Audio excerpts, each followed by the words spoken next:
ವಿದ್ಯಾರ್ಥಿನಿ ನೇಹಾ ಹತ್ಯೆ ಪ್ರಕರಣ ಇಂದು ಧಾರವಾಡ ಬಂದ್ಗೆ ಕರೆ.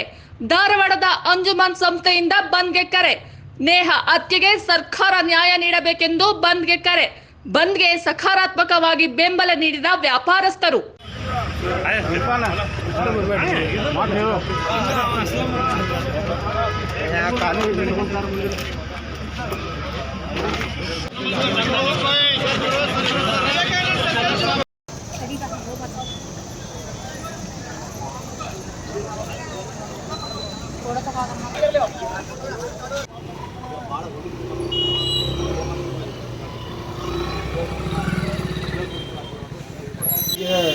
ನ್ಯಾಯ ಸಿಗಬೇಕಂತ ಹೇಳಿ